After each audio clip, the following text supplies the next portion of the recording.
quem tem mais ou menos a minha idade, aí, 50, 55 anos nessa faixa, dessa idade para cima, lembra de muitas notícias que mudaram a história do mundo e, assim, hoje, o pessoal mais jovem acompanha isso como história. A gente teve a oportunidade de viver essas notícias, né, de acompanhar ao vivo e a cores. E uma das notícias que revolucionou o mundo, a medicina, acompanhada de muita polêmica, foi o primeiro bebê de proveta.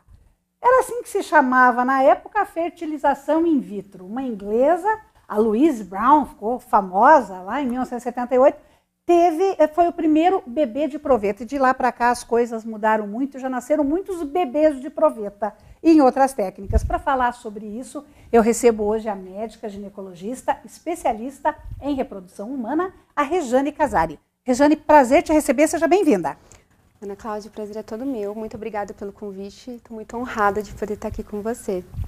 Gente, e olha que maravilha, né? Médica, especialista e lindíssima desse jeito. Parabéns. Obrigada. Parece uma modelo. Obrigada, imagina. E me conta uma coisa, como é que você foi para essa área da reprodução humana? Olha, Ana, eu vou falar que é uma história engraçada até. Eu nunca quis ser médica. Ah, não, porque geralmente a criança já nasce querendo ser médica. Então a maioria das minhas amigas que fizeram medicina queriam desde criancinha, tinham familiares médicos, mas eu nunca quis ser médica.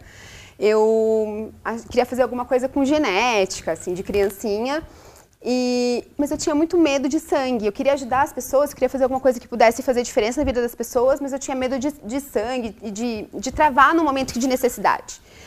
Então, com 15 anos, eu estava numa pista de patinação no gelo, eu caí, bati a cabeça, levei 4 pontos. E neste dia, deitada ali na maca do pronto-socorro, levando os pontos, eu senti uma paz tão grande que eu falei, é isso que eu vou fazer medicina. Foi, literalmente abriu a sua cabeça. Literalmente, Ana, abriu a minha cabeça para fazer medicina, e fui fazer medicina, então eu entrei não decidida na especialidade que eu ia querer, e de repente eu fui enveredando pela ginecologia e obstetrícia, e eu sabia que eu queria fazer diferença na vida de alguém e queria fazer uma diferença que a pessoa não conseguisse fazer sozinha. E foi assim que eu cheguei na reprodução assistida, na reprodução humana, dando chance de casais que não conseguem engravidar sozinhos a aumentarem as suas famílias. Porque eu sempre falo que, eu não falo formar família, porque família, eu sempre digo que família às vezes pode ser uma pessoa, um cachorro, duas pessoas e um gato, enfim. E pode ser também a tradicional que a gente conhece, 2 pessoas e filhos, né? Então eu sempre digo que eu tô aqui para aumentar essas famílias. Para ajudar quem quer essa opção, né, de ter o seu filho.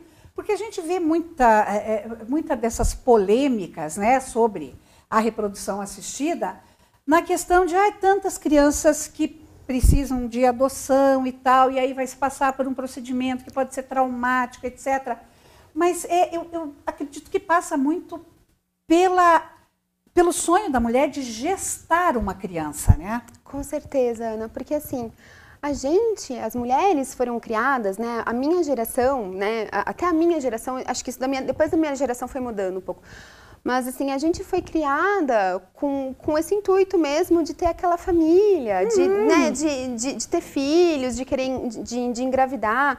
E é um sonho que muitas mulheres têm hoje.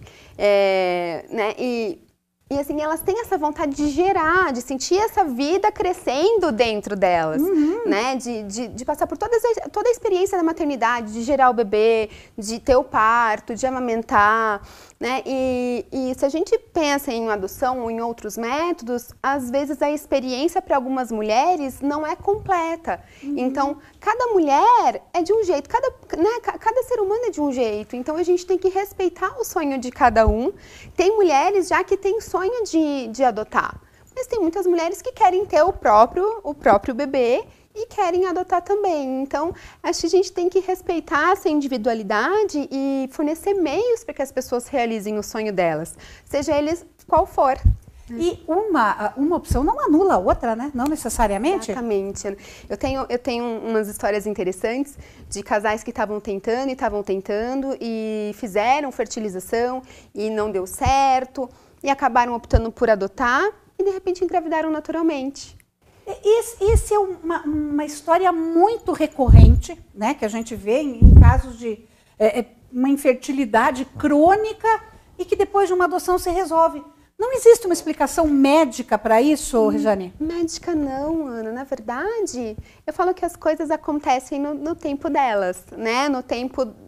Eu falo o tempo de Deus, né? Mas cada um acredita numa coisa, mas assim, eu sinto, como médica, como infertileuta, eu sinto que tem alguma coisa maior, às vezes, que rege a gente. E nem tudo é no tempo que a gente quer. É no tempo, né, nesse Deus, tempo da maior. Natureza, né? Exatamente. Então, eu acredito nisso. Que bacana. E a infertilidade é comum? É um problema assim, muito prevalente na população? É sim, Ana. Estima-se que 10% dos casais vão ter dificuldade para engravidar. Nossa, um número muito alto! É muita gente. Então, assim, estima-se que depois de um ano, de 100 casais que estão tentando engravidar por um ano, no final de 12 meses, 85 vai conseguir engravidar. 15 não vão. Depois, tentando mais um ano, desses 15 que ficaram, mais 5 vão conseguir engravidar. Então, mesmo assim, 10% dos casais vão ficar tentando mais de 2 anos para engravidar, né, tentando engravidar sem sucesso. Então, é realmente muito prevalente. E isso a gente está falando de casais heterossexuais, homens e mulheres. Quando a gente leva isso para outra diversidade, né, de casais de meninas ou de casais de homens, é impossível engravidar. Exatamente. Naturalmente. Naturalmente é impossível, né? Então, assim, abre um leque de opções e de possibilidades para muita gente que não tinha isso. A gente fala de casais não heterossexuais, mas eu posso falar também de mulheres que já estão na menopausa e que abre uma nova chance para engravidar para essas mulheres também. É porque hoje você vê realidades de mulheres que adiam a maternidade pelos mais variados motivos e mulheres que já, segundo, terceiro casamento, que até um tempo atrás não era uma coisa comum, né? Os casamentos eram eternos. Exato. E hoje em dia não. Hoje em dia as pessoas casam-se 2, 3 vezes durante a vida, ok? E às vezes, quando chega lá no segundo casamento, ela quer ter um filho com esse novo parceiro, né? Nossa, é muito comum, Ana. Tem um estudo americano que mostra que quanto mais estudada é a mulher, menor é a chance dela estar casada e com filhos.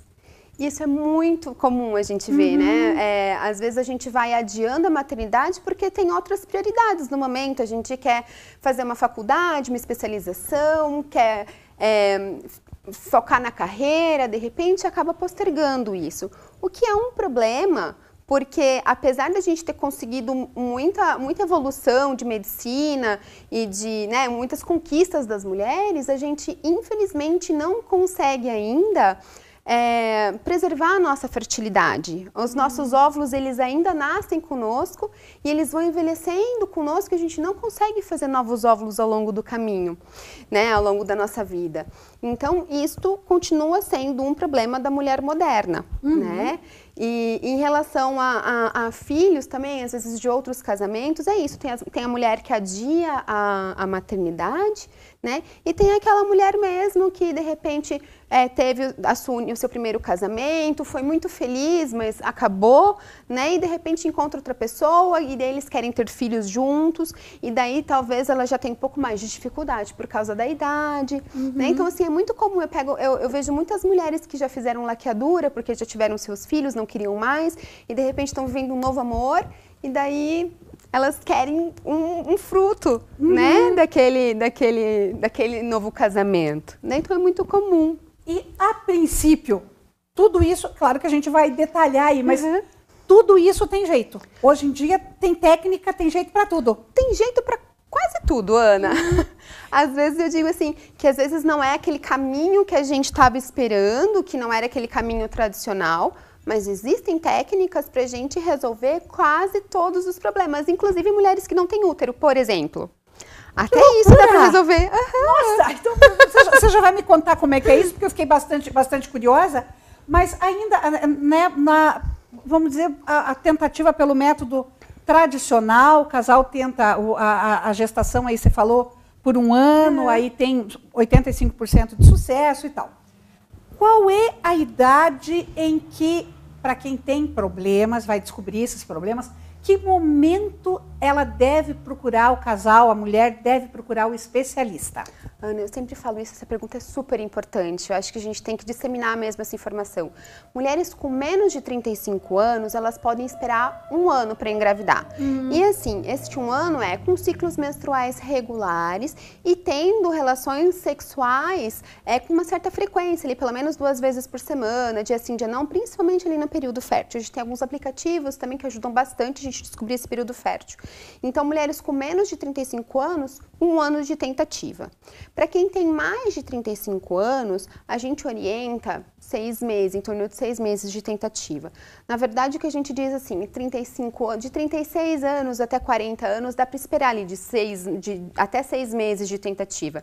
Quem tem mais de 40 anos, assim que tiver o desejo de engravidar, tem que imediatamente procurar um especialista. O ideal é que não fique esperando ali os 6 meses. E essa primeira gestação tardia está muito associada a problemas na criança, né? A problemas genéticos. Isso não é mito, isso é realidade. Isso é verdade, Ana, justamente porque assim, os nossos óvulos eles estão produzidos quando a gente está dentro da barriga da nossa mãe, em torno ali de 20 semanas de gestação, que vai dar ali entre 4 e 5 meses. Então esses óvulos eles estão com a gente a nossa vida toda. Como a gente também vai perdendo um pouco do metabolismo, os nossos óvulos também vão.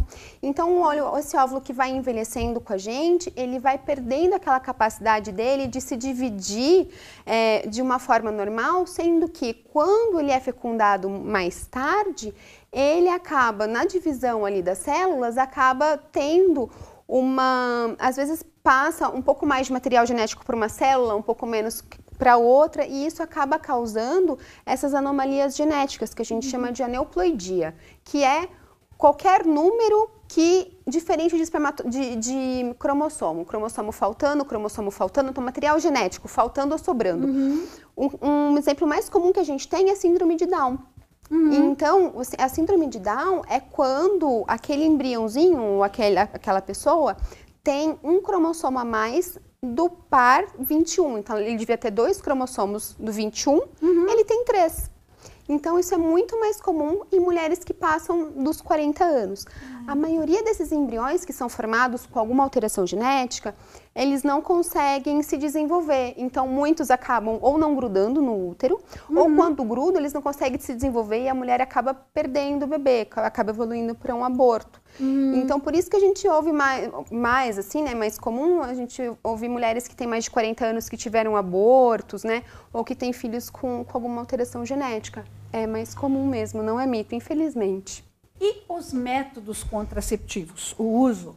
Porque hoje a iniciação sexual já é muito precoce, então já se começa muito cedo com os métodos contraceptivos. Eles influem também na fertilidade? Infelizmente não. Não? Porque o que a gente pensa? A gente pensa assim, eu não estou ovulando, então teoricamente eu estou poupando os meus óvulos, porque eu não estou gastando um óvulo todos os meses, né, de quem não usa o anticoncepcional. Infelizmente, todo mês o nosso organismo, ele recruta alguns óvulos para ovular. E a gente usando eles, a gente ovulando ou não ovulando, a gente está perdendo esses óvulos do mesmo jeito. Então, a mulher que toma anticoncepcional contínuo está perdendo o óvulo, a mulher que está grávida está perdendo o óvulo, se ela menstrua, se ela não menstrua, independente do método anticoncepcional, a gente sempre está perdendo os óvulos. Não existe nada que a gente consiga fazer para parar esse processo de perda de óvulo, de envelhecimento do óvulo, ou que a gente possa nem parar esse processo e nem retardar esse processo. Então, infelizmente, não existe nada que a gente consiga fazer para guardar os nossos óvulos. E também, mas o método contraceptivo, no caso da pílula, ela pode deixar a mulher mais infértil? Ela pode apressar essa infertilidade ou não? Não. Porque se ouvia muito falar nisso. A mulher tomou pílula durante 20 anos, por isso que ela não consegue engravidar mais. Não, Ana. Ela mantém, porque as pílulas que tinham antigamente, eram pílulas que tinham dosagem muito maiores do que tem hoje. Hoje as pílulas têm em torno de 1/3, 1/4 da dosagem hormonal que tinha antes. O que acontece, tem alguns métodos que quando eles param, eles demoram mais para voltar à fertilidade. Por exemplo, o injetável trimestral. Ele é um método que, como é método de depósito, que a mulher toma um dia, depois de 90 dias vai tomar de novo, o organismo ele demora para limpar esse hormônio. Então, esse sim, ele é um método que pode atrapalhar. Mas a maioria dos outros, comprimidos, DIUs, geralmente a gente tira, depois de 15 dias a mulher está ovulando normalmente, já pode encomendar um bebê. Ah, tá. Então é bem mais tranquilo isso. É mito essa história. Mito. E esse nosso papo tá muito bom. A gente pode continuar mais um bloco? Com certeza, eu vou amar. Tá, que bom. Você não sai daí, é um instante só e eu já volto.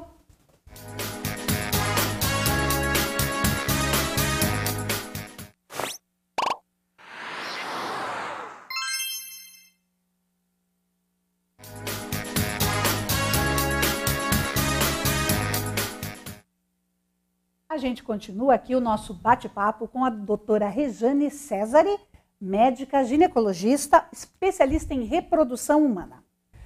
Conta uma coisa, Rejane, do momento que você recebe uma mulher ou um casal e tal que tem esse sonho da gestação, como é que você, como médica, como mulher, vive essa gestação? Você acompanha até a hora do neném nascer? Você se sente meio madrinha de todos esses bebês? Como é que é para você, como profissional? Eu falo que eu tenho um monte de filhos por aí já, né? Que legal. Nenhum saiu da minha barriga, mas eu tenho alguns por aí.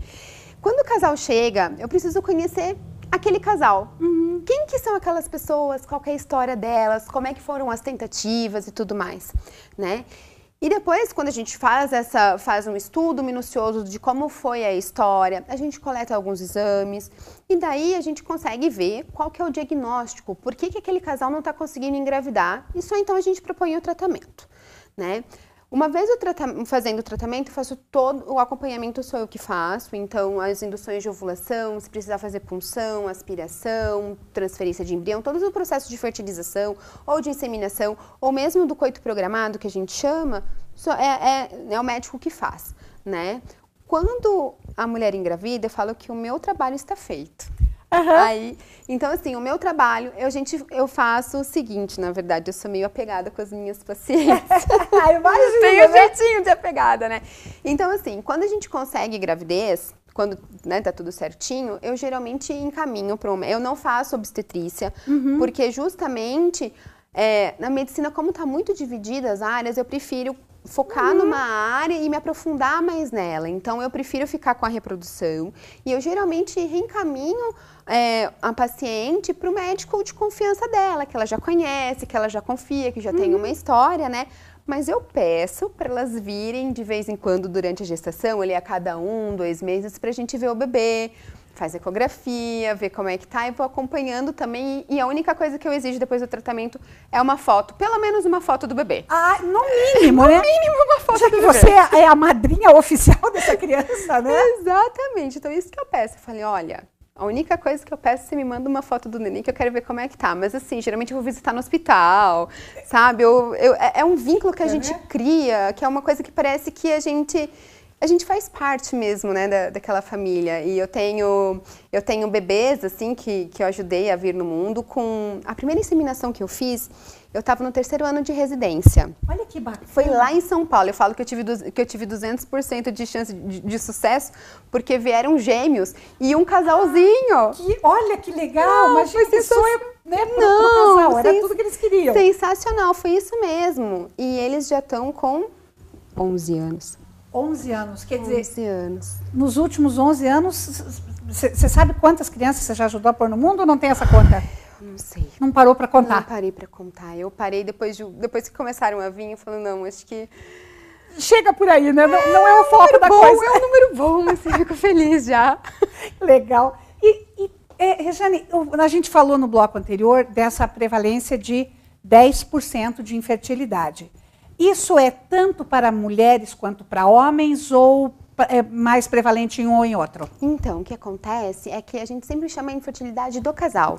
Então, quando a gente vai dividir em causa, quais causas que vieram das mulheres, quais causas que vieram dos homens, geralmente é bem divididinho. É 1/3 de causas femininas, 1/3 de causas masculinas e 1/3 do casal, ou de causas que a gente não tem, a gente chama de infertilidade sem causa aparente, que a gente não consegue descobrir qual que é a causa real daquele casal não estar conseguindo engravidar.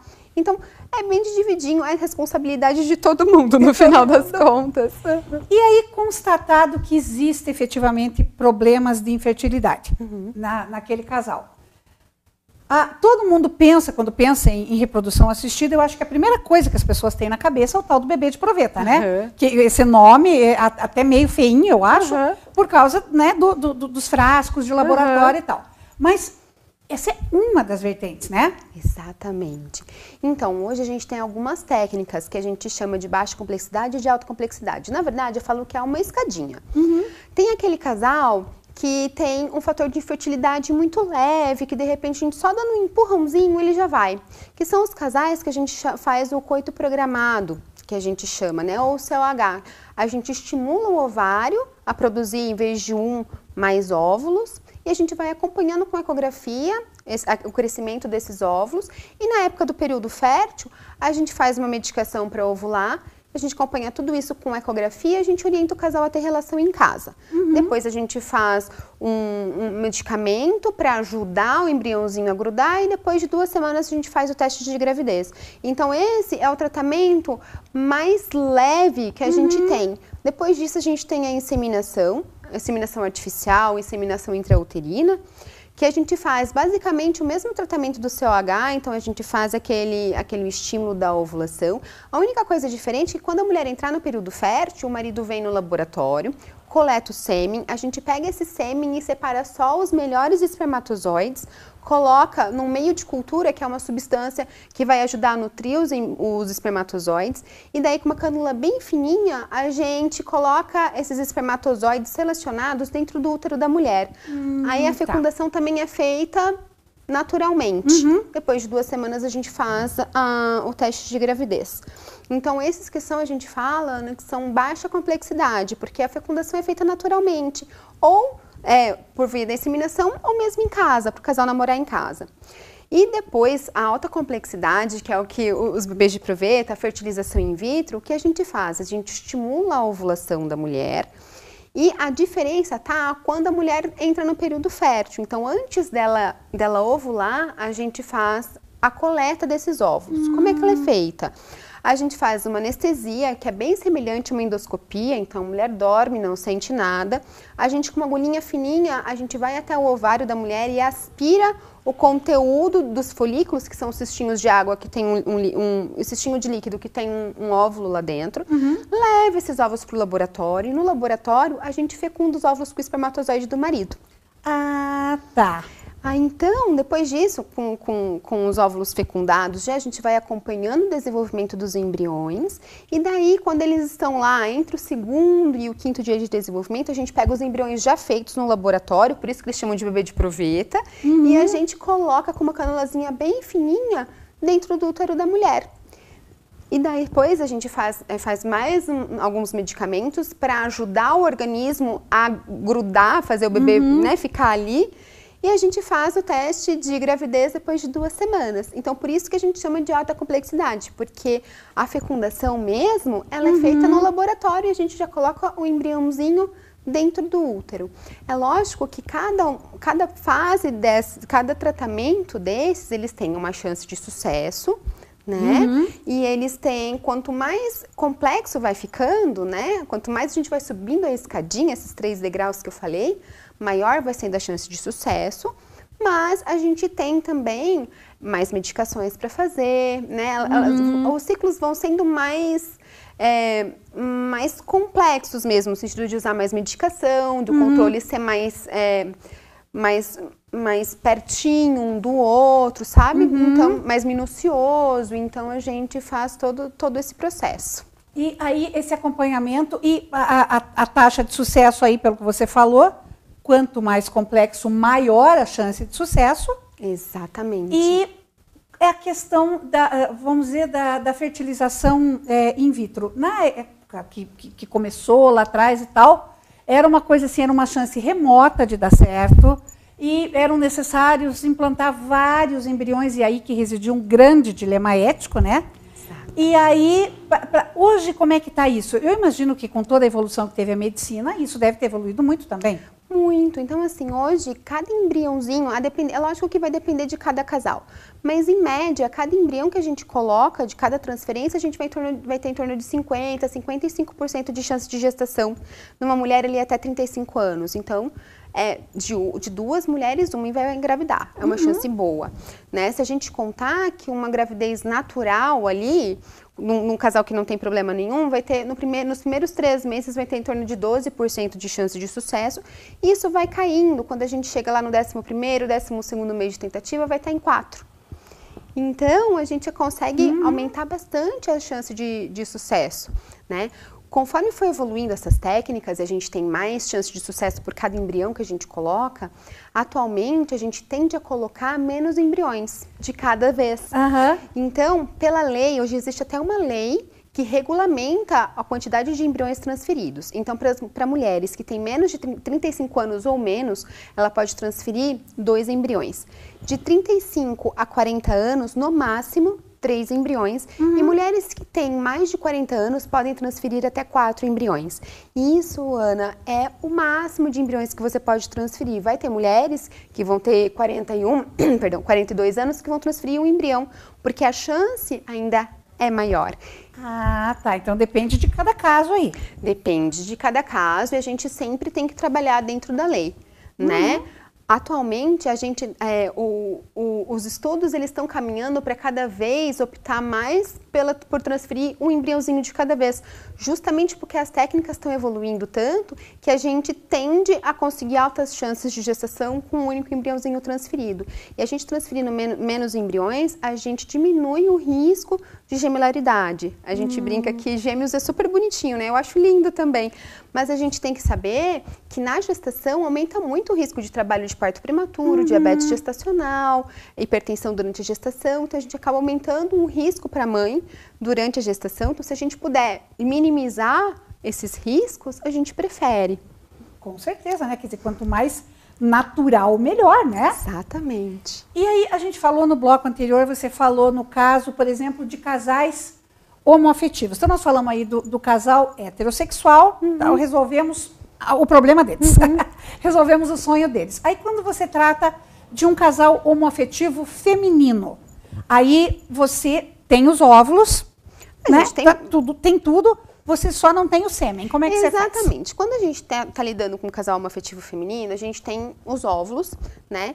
E a gente tem também banco de sêmen. Existe tanto banco de sêmen quanto banco de óvulos. Isso é regulamentado no Brasil, então pela lei é permitido. O que acontece é o seguinte, esse casal vai lá na clínica, né? A gente faz toda a avaliação, como todos os casais. E daí, na época de definir o sêmen, elas podem escolher as características desse doador. Então, escolhe altura, cor de cabelo, cor de olho, pele, como fez a atriz Karina Bach. Né? Então, a gente tem um catálogo de doadores, né? E elas podem escolher as características. Geralmente, elas escolhem características semelhantes ali das famílias para fazer. Então, a gente usa tanto para inseminação quanto para fertilização in vitro, né? O sêmen doado.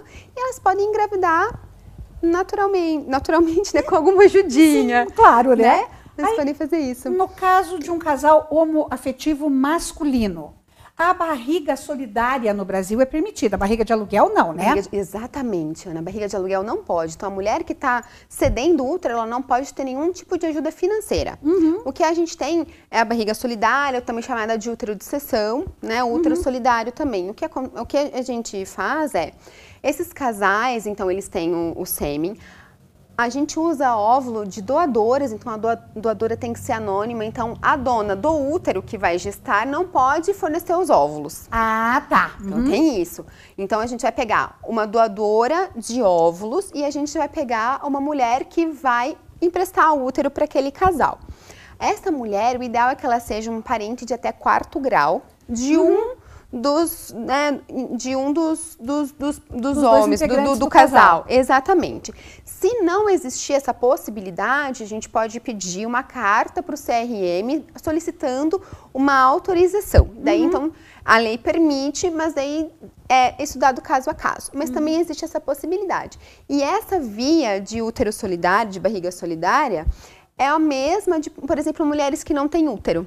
Era isso aí que eu ia perguntar, né, que a gente falou no bloco anterior. Exato. Eu fiquei curiosa, como é que funciona, então, vai ser com o útero solidário? Como útero solidário, o que acontece? Tem mulheres que elas já nascem sem o útero, então existem algumas malformações genéticas que a mulher já nasce sem o útero, e tem outras mulheres que elas nasceram com o útero, mas por algum motivo elas não conseguem gerar com aquele útero, tanto porque elas precisaram retirar cirurgicamente, porque teve um câncer de colo de útero, por exemplo, ou porque elas passaram por algum processo que aquele útero não consegue segurar uma gestação.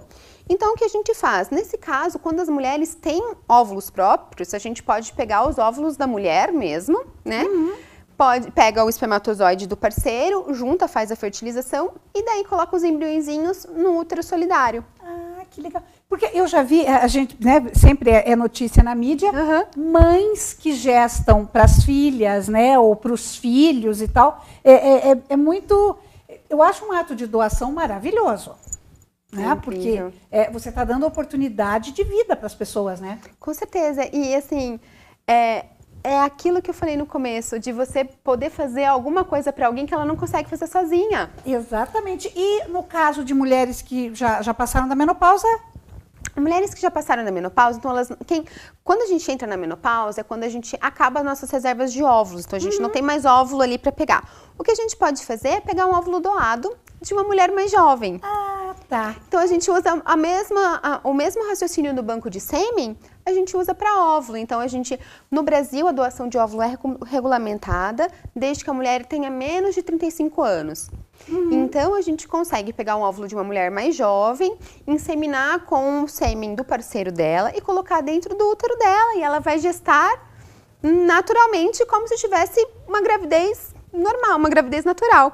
Então isso deu chance de mulheres que já tinham perdido completamente as esperanças de serem mães, porque talvez estavam num outro casamento, ou encontraram o parceiro ideal depois de muito tempo, então elas conseguem engravidar pela primeira vez com um útero que já não menstrua mais, através dessa técnica. Bacana, quer dizer, é o que a gente falou, é oportunidade de vida, de fazer por alguém.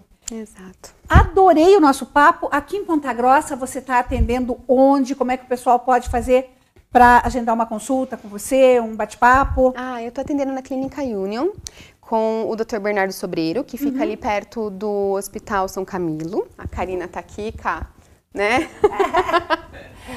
Aqui com a gente. Eu tenho um Instagram também, que eu sempre estou publicando conteúdo que pode interessar, então podem entrar em contato comigo ali também, que é a @doutora Regiane Casari, pode entrar em contato. Eu posso deixar depois o telefone, porque eu não lembro de cabeça, Cá. Depois a gente repassa, então. Muito obrigada, adorei o nosso bate-papo e já fica o convite para a gente conversar alguma outra vez. Eu vou amar, eu adorei. Desculpa, eu fico batendo no microfone. Imagina. Tô acostumada. Eu amei o nosso bate-papo, foi uma delícia, eu espero que seja útil para muita gente. Muito obrigada pela oportunidade. Eu que agradeço.